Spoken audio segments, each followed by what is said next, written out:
Hola a todas y todos, soy Eduardo Torres y estamos en un nuevo capítulo de Therapist Talk. Y hoy vamos a hablar de un tema muy recurrente y habitual que nos encontramos de forma transversal en consulta, que es el estrés y el impacto que tiene. Y vamos a estar tratando de dar un poco de luz a qué sabemos a día de hoy sobre el estrés, sobre todo fisiopatología del estrés y también de algunas propuestas terapéuticas que nos pueden ayudar a ir incorporándolo en nuestras consultas. Eh, la investigación, bueno, nos habla precisamente de que el estrés afecta de forma muy poderosa al cuerpo y al alma. Las nuevas perspectivas hoy en día nos está hablando precisamente de toda la activación que se encadena en el sistema nervioso central, activando circuitos sobre todo, bueno, pues que afectan al hipotálamo, pituitaria, sistema adrenal y que tiene impactos sobre músculos, órganos, el sistema inmune, etcétera, etcétera. El estrés a día de hoy supone todo un desafío social y también sanitario. Solo en el 2020 el 78% de los adultos reportaron experimentar al menos algún síntoma de estrés. Dolor de cabeza, fatiga o cambios en el sueño, insomnio, etcétera, etcétera. Con lo cual, esto también coincide con otro dato que es muy interesante, que es el incremento de bajas laborales en los últimos años, derivados precisamente del estrés. Se calcula, según la Conferencia Española de Organización de Empresarios, que el 30%, aproximadamente el 30% de todas las bajas laborales, están vinculados al estrés. Con lo cual, este es el tema que vamos a abordar hoy y para ello nos acompaña Lorena Ruiz Bautista, que es doctora en medicina, cardióloga y que tiene un precioso proyecto que se llama Cardiología, a través del cual nos traslada una propuesta en el cuidado del corazón y de la salud desde la combinación de diferentes disciplinas y con un enfoque holístico que propone humanizar los servicios asistenciales. Bienvenida, gracias por participar y por formar parte de esta comunidad. Pues muchas gracias, Eduardo, por invitarme y con mucha ilusión por compartir y por ver qué se crea aquí entre nosotros. Pues voy a empezar por lo más básico, que yo creo que si estamos hablando, ¿no?, de este impacto que tiene el estrés en el cuerpo, pues qué efectos perjudiciales puede producir el estrés en el organismo. Pues mira, te traigo un par de datos que me han llamado mucho la atención, que salieron en un paper en Circulation. Fíjate, el estrés laboral incrementa hasta un 40% el riesgo de enfermedad cardiovascular. El estrés del aislamiento social incrementa hasta un 50% el riesgo de enfermedad cardiovascular. Y precisamente este aislamiento social, que va ligado también con depresión, tiene un riesgo de producir mortalidad cardiovascular de hasta 2 veces más de lo habitual.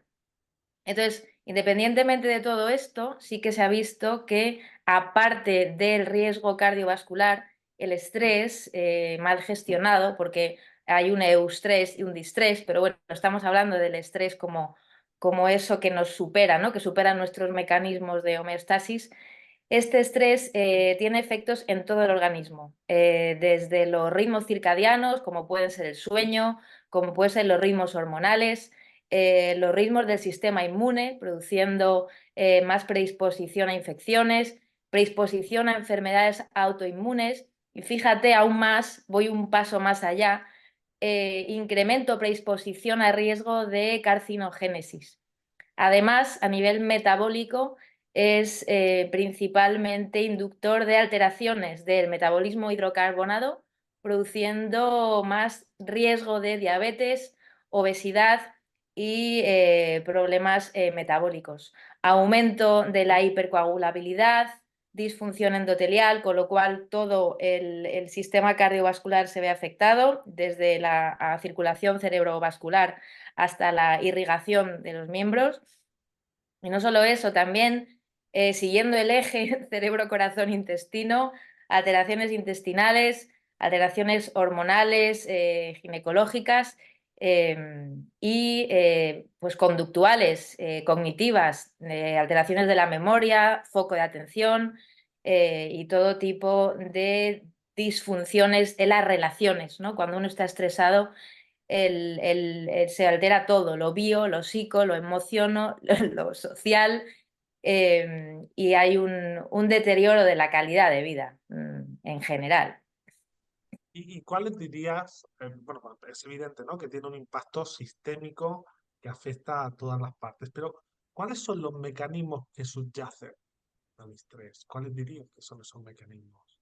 Pues mira, me gusta empezar, son realmente básicamente tres, pero me gusta empezar por los mecanismos biológicos. Como bien has comentado antes, el eje hipotálamo-hipófiso adrenérgico, que está regulado básicamente por el sistema límbico, es, digamos que, la raíz fundamental eh, que subyace al desequilibrio del estrés. Se producen aumento de hormonas del estrés, que os sonarán pues, el cortisol, la adrenalina, aumento de citoquinas proinflamatorias, que son unas moléculas que se producen, digamos, en exceso cuando hay una alerta en el organismo, como las interleucinas, la 1 y la 6 sobre todo.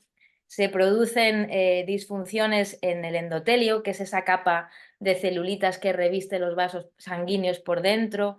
Y todo eso, a la larga, lo que está induciendo es una senescencia celular, es decir, un envejecimiento que fisiológicamente se localiza sobre todo a nivel de los telómeros, que son unos, digamos, los extremos del ADN, que lo que hace es regular un poco como sus ciclos de envejecimiento, y cuando están alterados, pues se envejecen más precozmente las células. Eso como mecanismo biológico así, a grosso modo, ¿no?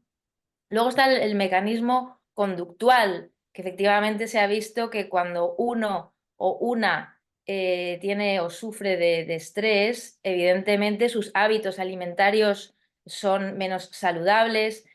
Si tienen medicación, su adherencia terapéutica, imagínate que tienes hipertensión o colesterol, al estar estresado muchas veces tu adherencia terapéutica no es óptima. Aumentan los hábitos tóxicos, pues el tabaquismo, el alcoholismo, otra serie de sustancias. Y obviamente aumentan los hábitos sedentarios. Uno no tiene la motivación de ponerse una pauta semanal de hacer ejercicio o de cuidarse un momento al día cerrando los ojos e introspeccionándose o haciendo respiración consciente, ¿no? Entonces, son mecanismos conductuales muy llamativos. Y como último, pero no menos importante, está el mecanismo emocional, ¿no? Que se sabe que detrás del estrés es como el síntoma, detrás del estrés suele haber una creencia disfuncional, un pensamiento irracional, y la raíz de ese pensamiento es una emoción que está gestionada de una forma, digamos, no saludable.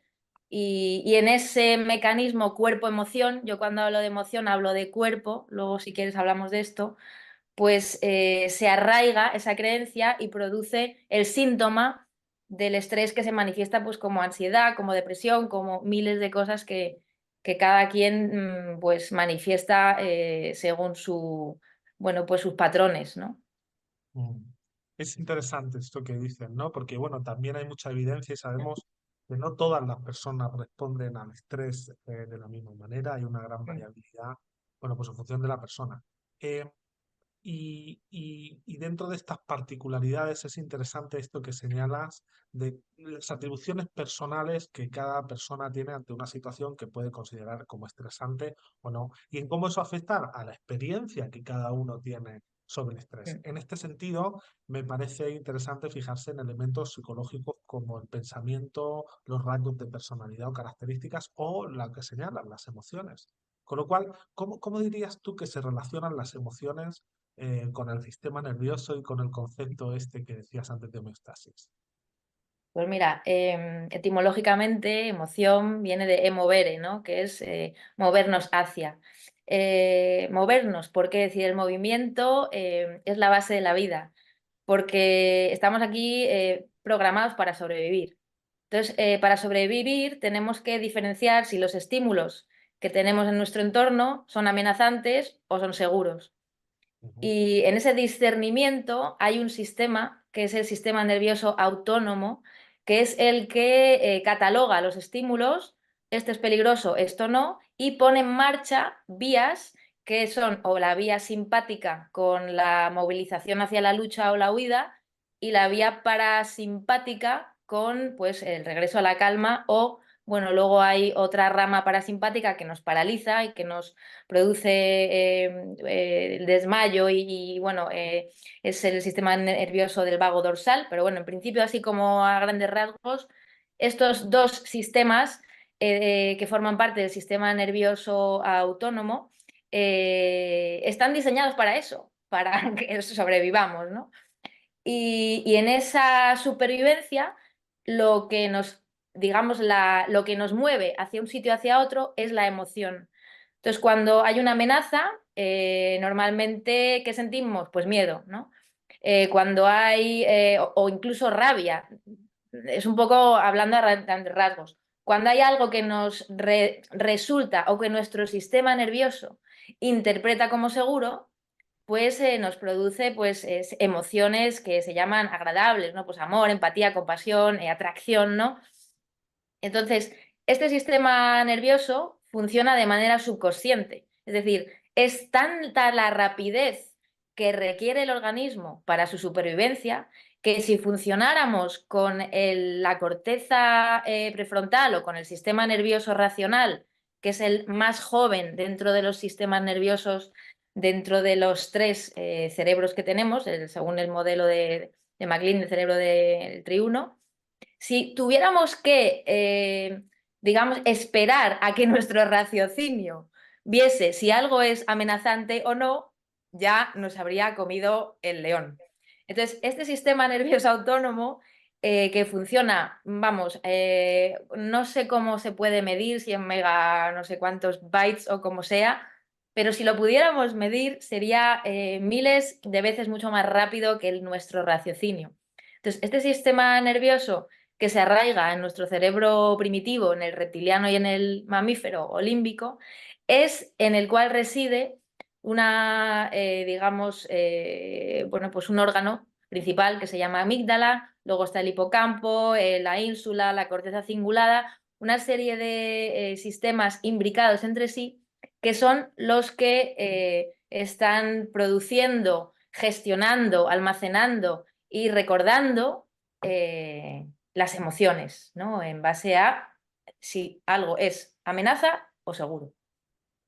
Con lo cual, las emociones tienen una base fisiológica evidente y cumplen una función de supervivencia básica y están, como tú dices, implicados con el estrés y con la respuesta que está pasando ante las amenazas que percibimos. Y esas amenazas a veces pues dependen mucho de la biografía de la persona y Claro. convivientes con la que están viendo, ¿no? Y han construido el mundo que les rodea. Te quería preguntar ahora sobre el corazón y saber qué papel tiene el corazón en todo esto. Pues fíjate, tradicionalmente todos, y ya te hablo ya más personalmente, la carrera y la residencia, tú aprendes que el corazón es un órgano mecánico, ¿no? Es casi como algo eh, inerte, ¿no? Que tiene un funcionamiento regular.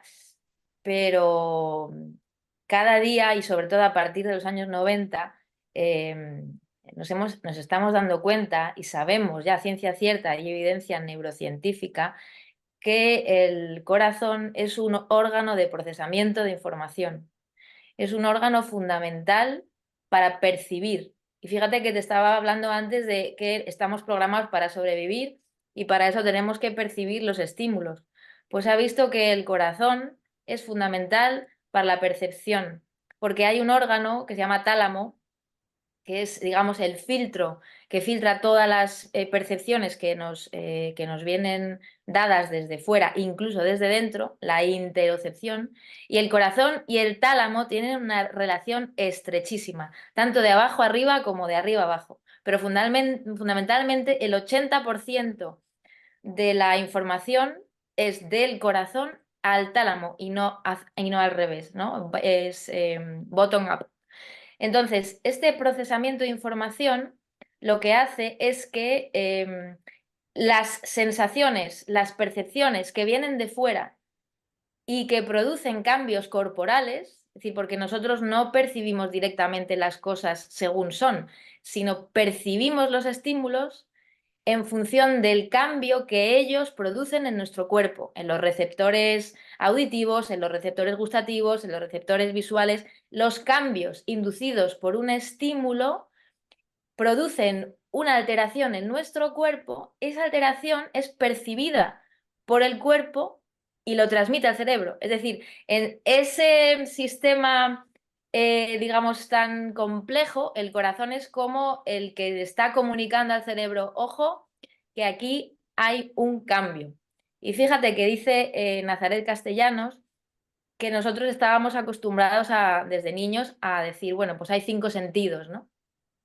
Pero realmente existen 7, porque está además la propiocepción, que es el sentido que nos dice dónde está nuestra postura en el espacio, y luego uno de los más importantes, sobre todo para nuestra regulación emocional, la interocepción, es decir, la percepción de nuestro interior, sobre todo nuestros órganos viscerales, cómo funciona nuestro universo interno. Y en esa interocepción, el corazón es la piedra angular a raíz de la cual toda esa información va de abajo a arriba y funciona de una manera no solamente a través del pulso, sino a través de hormonas que se generan en el corazón, a través de campos electromagnéticos y a través de comunicaciones nerviosas, porque en el corazón hay alrededor de unas 40.000 neuronas. O sea que para mí es una pasada haber descubierto esto después de tanto tiempo, pensando que era una bomba, y digamos que todas las posibilidades que se abren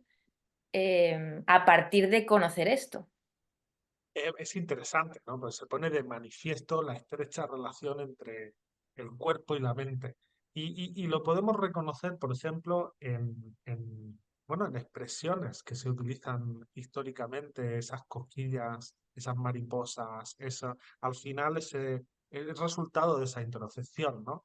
Que de alguna forma tiene una evidencia y una sustancia científica, porque nos ayuda a entender cómo todo está relacionado, cómo el cuerpo funciona como un todo y la importancia, que es a lo que voy ahora, de adoptar una visión holística, ¿no?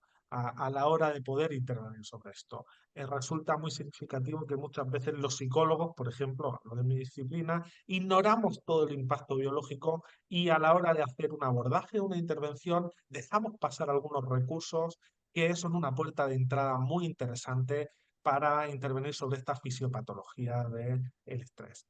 Por eso yo ahora te quería preguntar sobre la coherencia cardíaca y los beneficios que esto puede traernos a la hora de realizar un abordaje para acompañar a las personas que tienen unos niveles elevados de estrés, sobre todo crónico.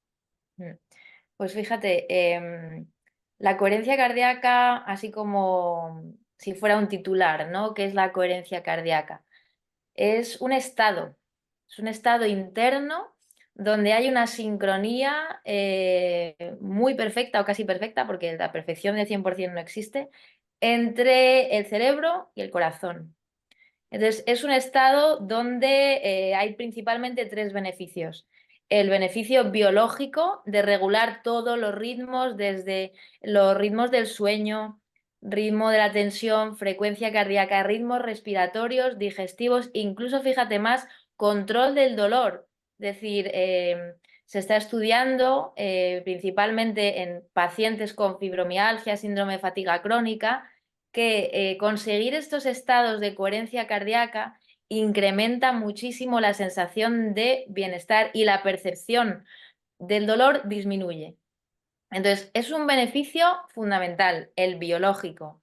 Luego, a nivel cognitivo también, es decir, el habitar la coherencia cardíaca permite aumentar el foco, la concentración y la atención. Y se está utilizando en todos los ámbitos, en el ámbito deportivo de competición muchísimo, en el ámbito laboral para aumentar la eficiencia, el rendimiento, en el ámbito escolar, en el ámbito educativo. El beneficio cognitivo es excelente en todos sus sentidos. El equilibrio emocional, como ya te podrás imaginar, al regular el eje corazón y cerebro, pues se produce una sincronía en toda la dinámica, lo que yo llamo la orquesta, entre los ritmos del pulso en el corazón y luego los impulsos eléctricos en el cerebro. Y eso mejora mucho el equilibrio emocional y el tono hedónico, ¿no?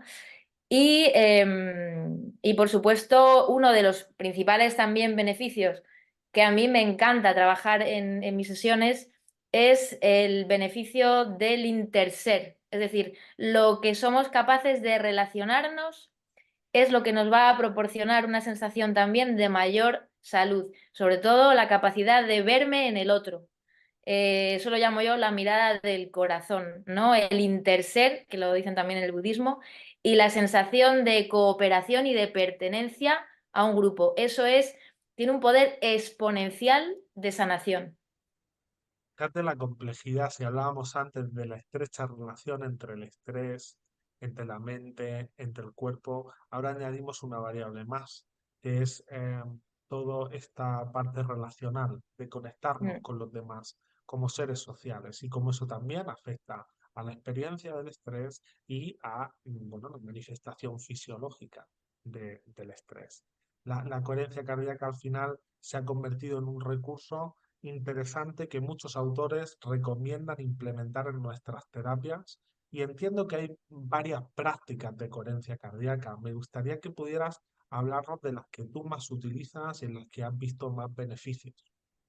Sí, pues yo siempre dependiendo de el perfil del usuario, ¿no? O paciente, como queramos llamarlo, suelo trabajar con varias técnicas, pero de las que más gustan y las que más, digamos, fácilmente conectan es la técnica de hard focus, hard breathing, hard feeling, que sería focalizamos como si fuera una experiencia meditativa de respiración consciente, focalizar en el área del centro del pecho, llamamos heart focus, corazón, foco cardíaco.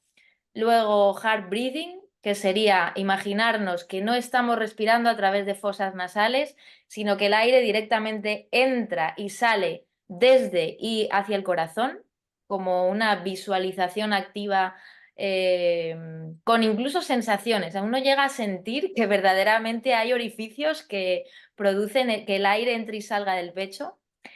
Y luego está el heart feeling, que es evocar una emoción de las que se pueden denominar sublimes, como es la gratitud o la compasión o la ecuanimidad o el cuidado, ¿no? Evocar un momento en tu vida o una situación o un ser querido con el cual encuentres esta sensación de estar cuidado o de estar arropada o de sentirte habitando gratitud y de simplemente dejarte mecer en esa respiración, con esa sensación y encontrar como un punto donde no tienes ni que pensar, ni que controlar, ni que entender, simplemente dejarte mecer por ese biorritmo, ¿no? que se va generando.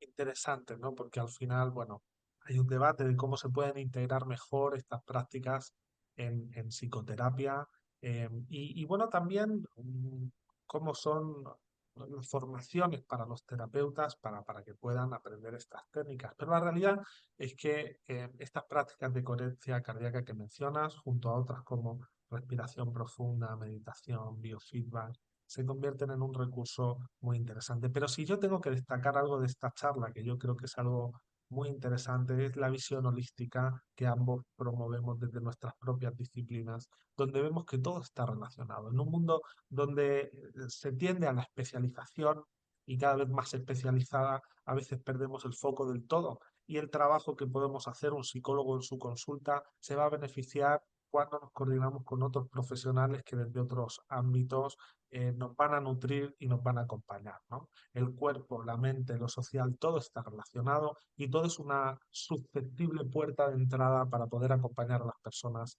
a cuidarse. Con lo cual, pues celebro este encuentro entre disciplinas y me alegro de compartirlo contigo aquí para todas las personas que nos estén viendo porque es una manera de reivindicar una visión pues que yo creo que es muy efectiva sobre cómo trabajar con seres humanos que vienen a consultarnos. Te agradezco enormemente, Lorena, que hayas participado y seguro que vamos a tenerte más veces por aquí y en otros proyectos. Pues muchas gracias. Esto ha sido una reunión que ha fomentado la coherencia cardíaca porque estamos haciendo una cooperación y eso es totalmente sublime y me encanta. Y nada, muchísimas gracias por tu visión y por tu invitación. Muy bien, pues muchas gracias a todas y todos. Nos vemos en próximos episodios de Therapist Talk.